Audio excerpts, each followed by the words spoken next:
మీ అబ్బాయి ఆల్రెడీ సినిమాలో కూడా వచ్చారు యాక్చువల్‌గా. ఫస్ట్ సినిమాలో చూసుకున్నప్పుడు ఏమనిపించిందండి? స్క్రీన్ మీద చూసుకున్నప్పుడు మీ అబ్బాయిని చాలా ఫస్ట్ సంతోషం టైమ్? వేసింది. ఎందుకు సంతోషం వేసిందంటే అబ్బాయి హీరో అయ్యాడు అన్న సంగతి చూసి కాదు. తను ఏదైతే అనుకున్నాడో అది సాధించాడు. హ్మ్. తను ఏదైతే ఎప్పటినుంచో కలలు కంటున్నాడో అది అయ్యేలాగా నేను తనని ప్రోత్సహించగలిగాను. అండ్ ఆల్సో తను తను హ్యాపీగా ఫీల్ అయ్యాడు కాబట్టి నేను చాలా హ్యాపీగా ఫీల్ అయ్యాను. అంటే యాజ్ ఎ మదర్ నేను అది ప్రొవైడ్ చేయగలిగాను. ఆ కెపాసిటీ అండ్ వాట్ ఎవర్ అది రాఘవేంద్రరావు గారి రూపంలోనూ ఎలాగో తనకు ఒక అవకాశం వచ్చింది. ఫర్ దాట్ నేను చాలా సంతోషించాను.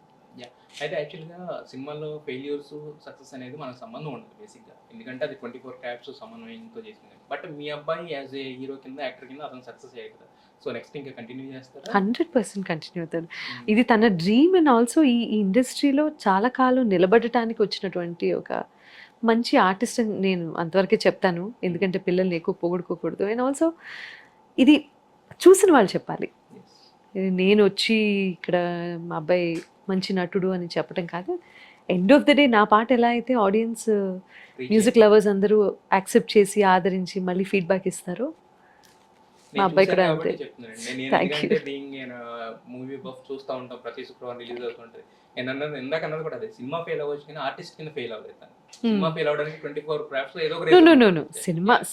అలా అని చెప్పి 24 క్రాఫ్ట్స్ మీద నెట్టేయడానికి కూడా వీల్లేదు. హ్మ్. అన్నీ కలిస్తేనే సక్సెస్, అన్నీ యెస్. యెస్. కలిస్తేనే ఫెయిల్. యాహ్! అనుకుని జరిగిందో కాకతీయంగా జరిగింది గానీ, మీ మీ అబ్బాయి వచ్చాడు. At the same time Suma గారి అబ్బాయి కూడా ఒకేసారి కరెక్ట్. వచ్చాడు. కరెక్ట్. అంటే అతను కూడా యాస్ ఏ నటుడి కింద అతను కూడా పాస్ కరెక్ట్. అయ్యాడు యాక్చువల్‌గా. రైట్. సో ఎలా అనిపిస్తూ ఉంటది ఇలా అంటే ఇప్పుడు కొత్త తరం అంతా వస్తుంది కదా! మీరు అనుకున్న అంటే మీరందరూ anchoring this is too early అండి. హ్మ్. ఏది డిసైడ్ చేయడానికైనా సరే టూ ఎర్లీ. అంటే ఒక్క సినిమా చేసేసినంత మాత్రాన ఇండస్ట్రీలో పాతుకుపోతారని లేదు. యెస్. లైఫ్ ఒక్క సినిమాతో డిసైడ్ అవ్వదు. హ్మ్. హ్మ్. సో ఇనీషియల్ స్టేజెస్‌లో ఆ స్ట్రగుల్ బయట నుంచి వచ్చిన వాళ్ళకి, ఇండస్ట్రీ నుంచి వచ్చిన వాళ్ళకి కూడా ఈక్వల్‌గా ఉంటుంది. హ్మ్. స్టాండ్ అవ్వడం అనేది. ఓకే. ఇప్పుడు నేను గాని నేనేం చేయగలుగుతాను?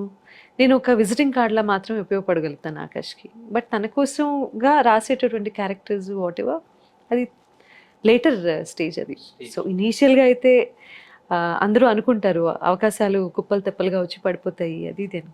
No, nothing like that. Yes. His journey is like any other upcoming artist or a new artist to the industry.